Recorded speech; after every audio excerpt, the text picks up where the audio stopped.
Hey there, fifth graders. This is Miss Trainer, just back from a run. I'm recording this on Sunday afternoon, and my kids and I took advantage of the great weather and went out for a family run. We stayed very far away from any other people.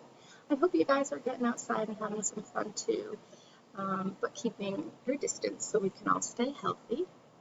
Um, Anyway, so I just wanted to hop into your Google Classroom real quick right now and fill you in on the work we're going to be doing today, uh, Friday, May 1st, on food chains. It's a longish list of to-dos, but it really won't take you very long. We just want to make sure that you understand everything that we need you to do today to really make sure that you understand food chains and food webs and how energy moves through an ecosystem. I love this unit and I think it's super cool and I hope you guys like it too. Um, the whole fifth grade team of teachers worked together to try to find materials for you today that would be a little more interesting and interactive for you in a variety of things because we really do care about um, that you're learning a lot and enjoying yourself too. Okay, so this is how it looks in my Google Classroom. Yours may look a little different, but all of the materials will be the same. I listed out all of the to-dos in order. So here we have watch the clip from The Lion King. It introduces the concept of food chains. You see it right there. Next, you're going to read an article called Food Chains and Webs. It's a PDF. You don't need to do anything but click on it and read it.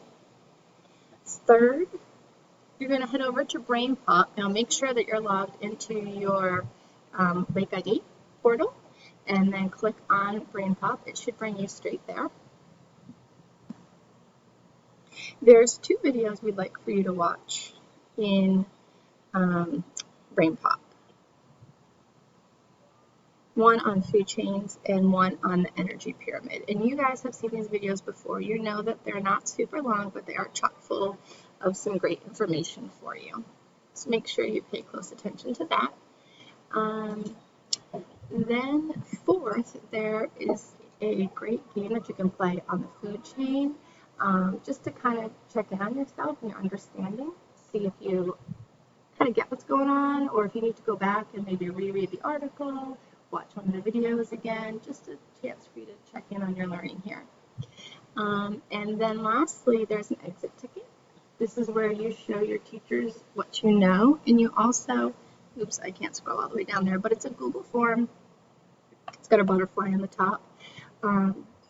This is where you and your teacher are going to discover what have you learned today about food chains and food webs, and what do you still need to kind of go back and practice a little bit more. And we have plenty of more resources if you need them, and you can check in with us during our office hours or send an email or a message through Google Classroom if you have any questions by the time you get through these 5 things. I also put a reminder in here for my kiddos that Really Cool Biomes project is due today. It was assigned last week, and make sure you get to that. That's the one where we have all the different links and you travel all around the world using Google to visit different biomes, and you do research each time you're there. It's a 2-page document, and that'll be posted in your Google Classroom too under Science. All right, kiddos, hopefully this helps to clarify your to-do list for science for Friday, May 1st. I hope that you enjoy using these resources, and you make sure you reach out to your teacher or classmates if you have any confusion or questions. And just have a fantastic day, guys. Miss you.